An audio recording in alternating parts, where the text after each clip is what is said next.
one of my favorite types of videos to do, in which we talk about a whole bunch of individual stocks. These are my favorite videos to do on the YouTube channels. Usually my videos either comprise of one of three subjects: talking about the stock market in general, talking about one individual stock really in depth, or talking about a whole bunch of different stocks. And that's exactly what we're doing in this video. This is my favorite type of content to make. We're talking about 10 stocks I will be buying in the next stock market crash, or if this whole thing continues, what's going on right now, if we have a correction over the next several weeks, several months, some stocks that I'm looking at and I'm saying, these are the type of stocks I want to buy more of.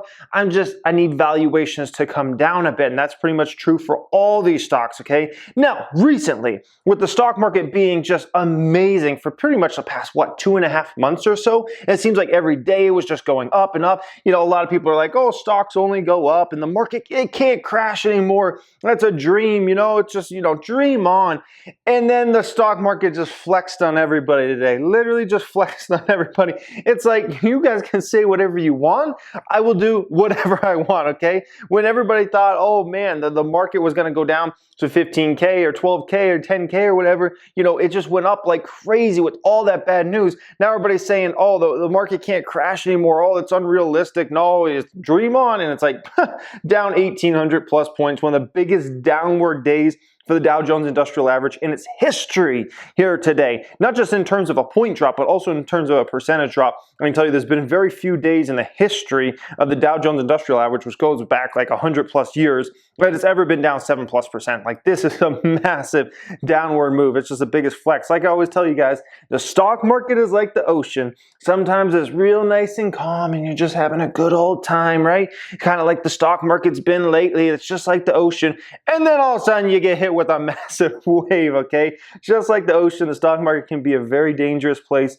And it just showed that today. It's like, hey, wake up, people, wake up, okay? So I try to balance this list out in terms of some of these stocks I already own that I want to add more shares of. I just need valuations come down a bit. And some of these stocks I don't have any position in. I try to balance the list. So I think 4 of these stocks, either 4 or 5 of these stocks, I actually already have a position in. I just want to put more money in these stocks. And another, 5 or 6 of the stocks, basically, I don't have any money in, but I really want to build into some nice positions, guys. So hope you enjoy this video. As always, make sure you smash the thumbs up button and comment down there in the comment section what stocks you want to buy. What stocks would you love to get in? You're just looking for a cheaper valuation. I would really love to hear from you guys in that comment section. As always, you guys might have the next 10 bagger, we never know, okay? Let's start getting into this. And the first stock up here is AMZN. Ticker symbol AMZN, the good old Amazon. I call it the AMZN, okay? I've been wanting to build a position in Amazon for quite a while. We know about, obviously, the retail side of the business, massive, which is, it's the future of e-com as far as the main platform, right? And it's the now. It's now and it's the future over the next 10 years. They've just kind of won the battle that, Walmart used to win. Walmart, you think about traditional, like, retail and being the place where you can get everything. That's Amazon, but Amazon is like, Wally World, but on steroids, okay? So I would love to get in some Amazon. I would love to add a bunch of shares.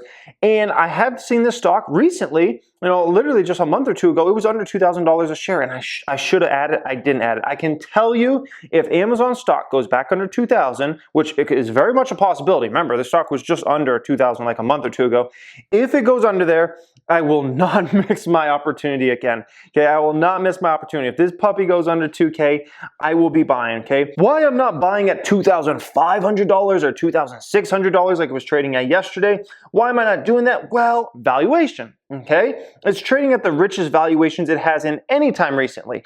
Obviously, with a stock like Amazon, you're going to pay up for it. You're going to pay a premium versus the rest of the market. And I'm fully willing to do that. But the fact is, Amazon's trading way richer than any time in its past history. Look at the trailing P. It's so much higher than it's been any time in the past, right? Look at the forward P. Extremely high compared to any time period in recent memory, right? Usually forward P, it's in the 50, 60 range, which is still very, very high compared to the market. But I can understand that. Right now, we're trading at 104 forward P for this one, okay? Price to sales ratio, also the highest at any time in recent history, okay? And, this is just another one of those reasons why essentially it's very hard to find some good deals out there, because you look at some, one of the biggest companies in the world, if not the biggest market cap, and now it's usually between them and Apple and Microsoft. But, it's trading rich right now. Let's just put it that way. It's trading very rich even after today's 3.3% decline. So if this one goes under 2K, I'm adding it. That's all I got to say. And if it was to ever fall under 1,800 again, like it was just a couple months ago after they reported earnings, I'm buying heavy in that one, okay? That's amazing, Zon. That's the first stock up of the 10. Stock number 2 of these 10 stocks is Berkshire Hathaway. Now, I added some Berkshire Hathaway, an extremely small position, about, I think it was a month ago or so. And I think we're a little green on it right now. If we are, it's a very small amount, because the amount of money I put into Berkshire Hathaway was a very, very small amount. But we all know Berkshire Hathaway. It's a conglomerate that owns a ton of businesses. Putting money in Berkshire Hathaway is very similar to putting money in the S&P 500, but it's just more strategically invested in some very specific businesses, where the S&P 500 is just, the most random list of 500 businesses. These are ones that are picked, pretty much by Warren Buffett himself, okay? With tons of investments, tons of cash. We're talking $140 billion roughly in cash now on Berkshire Hathaway's balance sheet. That number should go to 150 plus billion over the next few quarters. So it's an amazing business model. I would love to get into this one heavier, okay? I could potentially even add here. Even in the 170s, I could see myself adding some Berkshire, some more, but in the 160s is where I really love Berkshire. And we're thinking about that price point that I really love it. 160s, okay? It is more of a value stock, so you have to be a little more price sensitive to this. In terms of, you can't just pay any type of price like you might for a growth stock or something like that. Berkshire is more of a value stock, so you gotta, get it when it's a good value, okay? And the 160s is really good value, but it's not super rich. I mean, look at this market capitalization to recent times. It's under where it usually trades at. 4P is completely wrong. I don't know what Yahoo Finance has, but I can promise you, Berkshire Hathaway doesn't have 108 forward P on it. That's absolutely ridiculous. That's just a straight up typo. Like, they should make some very nice profits regardless of whatever's going on in the economy. On top of that, they end up having to count any stock price gains as profit as well, which counts toward forward P, which, obviously stocks have come back roaring, including their biggest investment by far, which is what? Apple stock, okay? So Berkshire Hathaway is actually a pretty interesting value here. And if it goes any lower over the next few weeks, the next few months, I will be adding more. But 160s is really where it starts getting interesting, okay? That's stock number 2 of 10. Stock number 3 of 10, Wynn Resorts. You guys know this is already an investment of mine, and I would love to buy some more Wynn Resorts. I can never buy enough Wynn Resorts most of the time. Whenever the stock's under $100, I'm just rubbing my hands. I just love it, okay? Anytime Wynn goes under 100, I have to say, you know what? I have to, think about buying this one. It's a little under 90 right now, okay? 70s, 60s, 50s is when I really, really love to load up on shares of Wynn Resorts, okay? Now, the stock bottomed in the March bottom. It bottomed at actually like 35 bucks, okay? I'll be honest, I don't think it's going back there to $35. If it is, I will be loading the boat, okay? Let's put it that way. I don't think it's going back there, but is it a possibility the stock could go back to 70s, 60s, or 50s? Absolutely. Macau numbers are awful still. Vegas is just opening, which is my city I live in, right? We're going to see how all this transpires. Market capitalization, not that expensive right now. Under $11 billion market cap, which is, on a traditional basis, actually pretty cheap for Wynn, okay?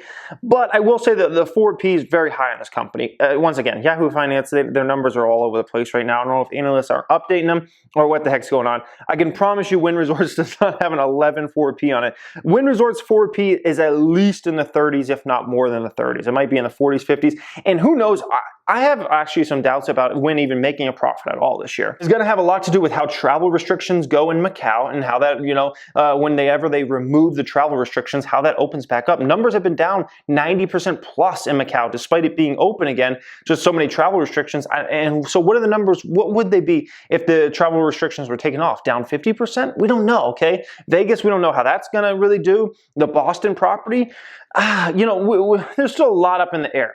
So I have doubts that Wynn will even make a profit of any kind over the course of the next 6 to 12 months. Let's put it that way, okay? Which is why I'm a little pickier with my pricing with Wynn Resorts than I would be in most normal economic time. Let's put it that way. So 70s, 60s, 50s, goes anywhere in there. I will be adding more shares, and a lot more shares if it goes really low, okay? Stock number 4 of 10 is a stock I made money from in the past, but I don't have any position in it right now. It's Nvidia Corporation. Nvidia Corporation, ticker symbol NVDA, a game-changing company, one of the best technology companies in the world. You know, just amazing company. Artificial intelligence, gaming with their ray tracing technology, just amazing, amazing company. They're doing a lot of very important things when it comes to self-driving cars. They'll likely be one of the biggest players in that market. Just a great company, but it's another one of those that's trading rich right now. It really is, especially with all the, you know, uncertainty we have out there. It's trading rich. Market capitalization, you know, double what it was trading at just a few quarters ago. Trailing P by far the highest of any time in recent history, right? Forward P by far the highest of any time in recent history. Price to sales ratio by far the highest of any time in recent history for Nvidia stock. So I love this company. I love the tech. I love the management team. I love the balance sheet. I love the profitability. I love the focus. I love where the company's going. Don't love the valuation, okay? This one needs to come down quite a bit for me to start buying it. I will absolutely be interested in the stock, but honestly, I really need it down about $100 a share. As it goes 250, under 250, then we're talking, okay? Then we're talking, and I can add this one into a big position. Like I said, it was a very small position I had in the past, made a little money on it, got out of it, and I would love to re-enter this one and actually build into a big position. I just need it lower, man. The valuation is just too high, and this is why, you know, this is why it pains me in the stock market right now, because it's just, you look at so many great companies, and they're just trading incredibly rich. I mean, incredibly rich right now, and this is why it's really hard to find some good deals out there, okay? Number 5 of 10 stock is Cruisy Doozy. So Cruisy Doozy, a stock I already own. I took a lot of profits in this one in the 70s, 80s, as it went up and up, and now it's continuing to drop. Now it's 67, and I gotta say, when I look at Cruisy Doozy, if this falls under 65, I might actually have to start buying some shares, especially if this was to fall into the 50s again, okay? I actually might start adding shares of Cruisy Doozy again, okay?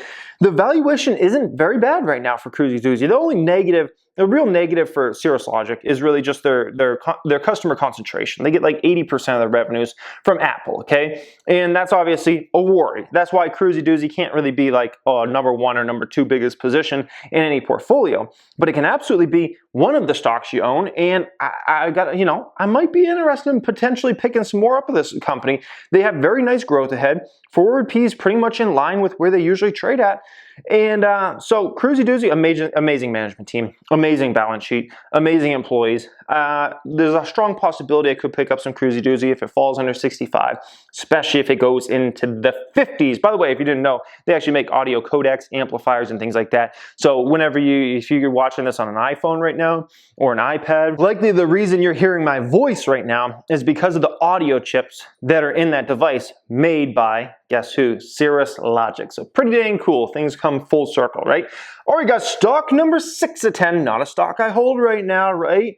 Google McDougal, okay? So Google McDougal, obviously they own the Google platform, you know, Google search, massive, the biggest search engine out there, most profitable search engine out there, right? They own the platform you're watching this video on right now, which is YouTube, okay?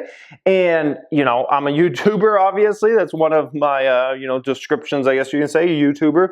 I love YouTube. Like, before I was even ever like a YouTuber, I used to go on YouTube all the time. Just love YouTube, like, pretty much since it came out back in, like, when I was in high school. It's just always been amazing. Amazing growing business. YouTube will continue to grow for at least the next decade, in my opinion.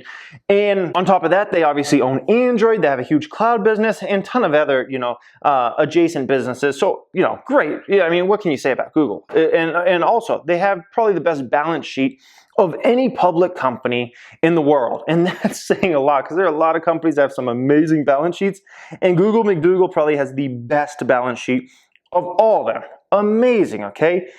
It's trading a little rich, okay? Trailing P, guess what? The richest it has in any time in recent history, right? Forward P, by far the highest of any time in recent history. Ad rates have fallen for Google McDougal. They've fallen for everybody in the advertising space, essentially. You know, who knows when they'll come back? They're going to come back when business advertising comes back. And in terms of business advertising, we still got to see, you know, how long that takes to come back. So Google's not in a huge position of power right now. When it comes to ad rates, phenomenal business, great management team, great balance sheet. I love the company, would love to own it.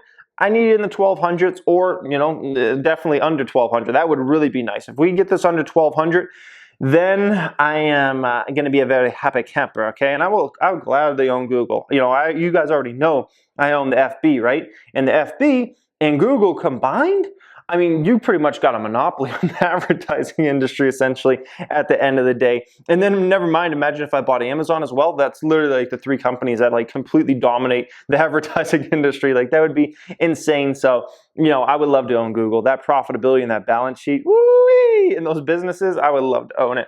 But at the same time, I'm not going to pay, you know, by far and away the highest valuation of any time in recent history. It just doesn't make sense, okay? Stock number 7 of 10. Activision Blizzard, ticker symbol ATVI, biggest video game giant out there, okay? I mean, you know, if you just think about mobile games, you know, console games, they're the biggest player. They're the biggest player out there. They're the ones that are doing the biggest numbers, okay? They got the most important franchises pretty much out there. And so Activision, ATVI, I need this one under $60 a share. Why? Once again, valuations. Look at the price to sales ratio, by far and away the highest of any time in recent history. Look at the forward P, by far and away the highest of any time in recent history. Look at the market capitalization. Look at the trailing P, by far and away the highest of any time in recent history.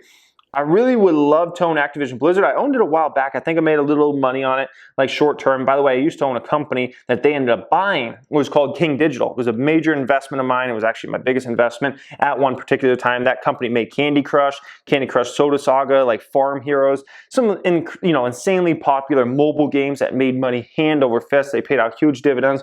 Activision Blizzard bought them out. I think that was back in, that was probably back in 2015 now. I mean, that's probably like 5 years ago. It was quite a while ago. And so I made some decent money on King, and you know, I made some decent money in the past on Activision, and I would love to build it into a big position. I really would, but I need it under 60. If it can go under there, hey, you're welcome to the portfolio, Activision Blizzard, okay? Stock number 8 of 10, and I don't hold this one either. This one is Square stock, ticker symbol SQ on this one. I would love to hold Square stock. So this is, in my opinion, Jack Dorsey's real company, in my opinion. You know, Twitter, obviously, is another Jack Dorsey company, but I look at that as like small potatoes compared to the opportunity in front of Square.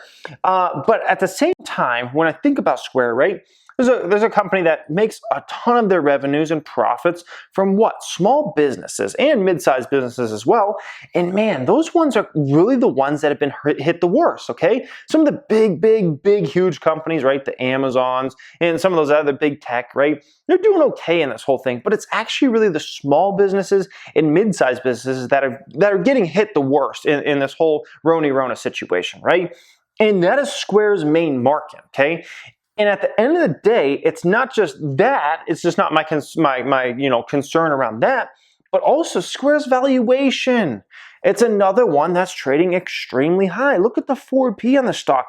It's 200 versus, you know, anytime it's usually trading under 100. Let's put it that way, okay?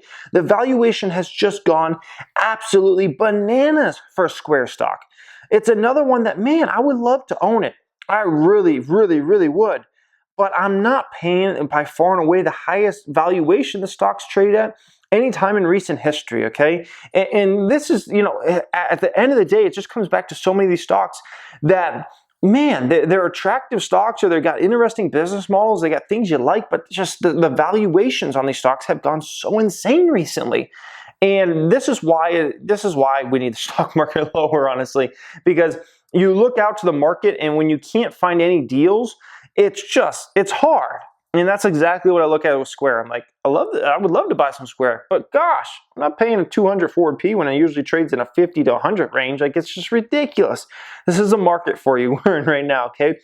Qualcomm, ticker symbol QCOM on this one, QCOM, stock number 9 of 10. I have a very small position in this right now, and we're up quite substantially on this. I think I got the shares in the 60s range, okay? Like, I don't remember if it was 64 or 66, but it was somewhere in the 60s if I recall. Very small position. I should have bought way heavier when I bought. You know, unfortunately, I didn't buy nearly heavy enough. And now I'm looking and I want to buy more, but I don't want to buy more at 84. I'm looking, you know, back under 70. If I can get this, you know, in the 60s, then we're talking, okay? Qualcomm is going to be a huge player in 5G technology. 5G is going to take off over the next few years. I know, you know, Rona's maybe slowed down things a bit, and there's talk that maybe Apple doesn't launch their 5G iPhone this year. We'll see about that. Only time will tell. Maybe Apple pushes it back a year. There's some talk about that. But at the end of the day, if you're thinking about the one company that probably has the biggest 5G opportunity of any public company, it is likely Qualcomm, and public and private company, Qualcomm. They likely have the biggest opportunity in 5G. And they're going to, be a huge player in 5G technology, it looks like. And the stock's trading relatively, in line with kind of where it trades in the past. But at the same time, I would love this one to be a bit lower as well. But, it's one of those, I could make an argument I should be buying here. It's just a little painful to buy this one when I just bought it not that long ago. It's in the 60s. But I will say Qualcomm, compared to a lot of these other stocks, it looks like a much more fair valuation if you're buying at 84 versus some of these other stocks we've been looking at. Because look at the forward PE. It's very in line with where it trades usually at versus some of these other stocks out there that are just trading ridiculously higher than they usually trade for, okay? That was stock number 9 of 10. And last one up here, stock number 10 of 10, the Planet 13 Holdings, okay? So Planet 13 Holdings, I don't want to go into an in-depth video on this one. If you want to check out an in-depth video, I just put one out on Financial Education 2, all about the Planet and two new revelations I had with Planet 13, which makes me really understand the stock as a potential 10-bagger plus in the future, as long as they can execute, because there's some really exciting stuff going on for that stock, okay? So if you didn't know, essentially I have a second channel. It's called Financial Education 2, and I post pretty much as many videos on there as I do the main channel. So if you want to know more about that, check that out. And also, guys, just so you know, we do have some free resources linked for you down there. If you want to know how to outperform the stock market in 2020, definitely check out free resources down there. We have a few other ones in the description, all right? Thank you for watching and have a great day.